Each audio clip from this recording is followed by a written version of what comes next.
క్షయవ్యాధి అంటే Mycobacterium tuberculosis అనే bacteria నుంచి వచ్చే అంటువ్యాధి. క్షయవ్యాధి తీవ్రత ప్రపంచంలో మొత్తం కేసుల్లో 5వ వంతు భారతదేశంలోనే ఉన్నాయి. రోజుకి 500 మందికి మరియు సంవత్సరంలో 18 లక్షల మందికి, సగటున రోజుకి 1500 మంది క్షయవ్యాధితో మరణిస్తున్నారు. సంక్రమణం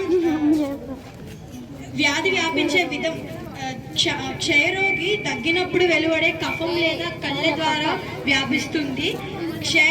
క్షయరోగికి లక్షణాలు ఎలా ఉంటాయంటే ఊపిరితిత్తుల్లో సంక్రమించే పల్మనరీ టీబీ లేదా శరీరంలో వెలువడే ఇతర అవయవాలు చేసే ఎక్స్ట్రా పల్మనరీ టీబీ అని 2 రకాలు ఉంటాయి.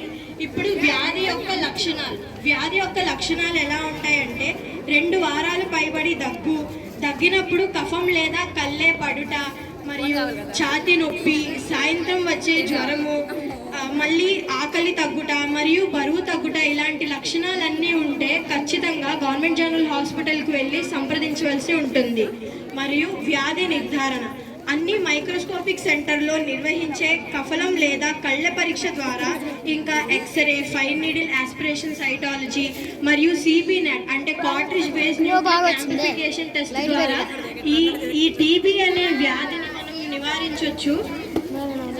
తెలుసుకోవాల్సిన జాగ్రత్తలు ఏంటి అంటే చికిత్స కాలంలో నిర్వహించే పరీక్షలకు సహకరించాలి, అంటే ఫాలోఅప్స్ చేసుకోవాలి. మరియు గుడ్లు, పాలు, ఆకుకూరలు మరియు పప్పు దినుసులు, పండ్లు వంటి మంచి ఆరోగ్యకరమైన ఆహారాలు తీసుకోవాలి. మరియు ముందస్తు జాగ్రత్త అంటే ఇప్పుడు పేషెంట్కి టీబీ అని కన్ఫర్మ్ అయింది. ఇప్పుడు టీబీ పేషెంట్కి జాగ్రత్తలు ఎలా తీసుకోవాలి అంటే సంవత్సరం లోపు పిల్లలందరికీ బీసీజీ అనే టీకా వేయించుకోవాల్సి వస్తుంది. మరియు 6 సంవత్సరాలు లోపలుండే పిల్లలకి టీబీ ప్రివెంటివ్ ట్రీట్మెంట్ అనే ఒక ట్రీట్మెంట్ ద్వారా ఈ వ్యాధిని అరికట్టవచ్చు.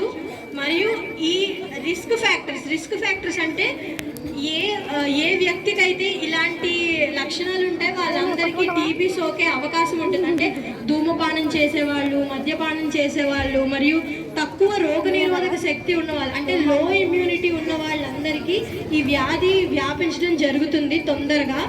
మరియు క్షయతో ఉన్న వారికి ప్రభుత్వం 2018 నుంచి నెలకు 500 రూపాయలు వారి బ్యాంక్ ఖాతాలో జమ చేయడం జరుగుతుంది. మరియు అదేవిధంగా కొత్తగా క్షయరోగిని గుర్తించి చికిత్సకు ప్రోత్సహించే వారికి 500 రూపాయలు ఇవ్వడం జరుగుతుంది. ఏలూరులో జీజీహెచ్లో డిస్ట్రిక్ట్ టీబీ కంట్రోల్ యూనిట్కి వెళ్ళి పరీక్షలు చేయించుకోవాల్సి ఉంటుంది. అంటే మొత్తం 82 ప్రాథమిక ఆరోగ్య కేంద్రాల్లో ఈ ఫెసిలిటీస్ అన్నీ ఉన్నాయి. కావున ఏ పేషెంట్ అయినా టీబీ నిర్ధారణ జరిగినప్పుడు వాళ్ళకి పాజిటివ్ అని వస్తే ఖచ్చితంగా డిస్ట్రిక్ట్ టీబీ యూనిట్ కంట్రోల్కి వెళ్ళి అందరూ వాళ్ళని సంప్రదించాలి.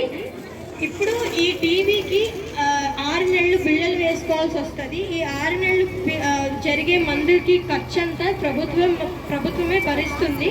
Prevention is better than cure అని ఒక నినాదం ఉంటుంది. అంటే జబ్బు రాకుండానే మనం నయం చేయొచ్చు. అంటే 15 మంది దాకా ఒక వ్యక్తి టీబీ సోకింది అంటే అది టీబీ వ్యాసులై 15 మంది దాకా మళ్ళీ సోకే అవకాశం ఉంటుంది. కాబట్టి అందరూ జాగ్రత్తగా ఉండాలి. Thank you.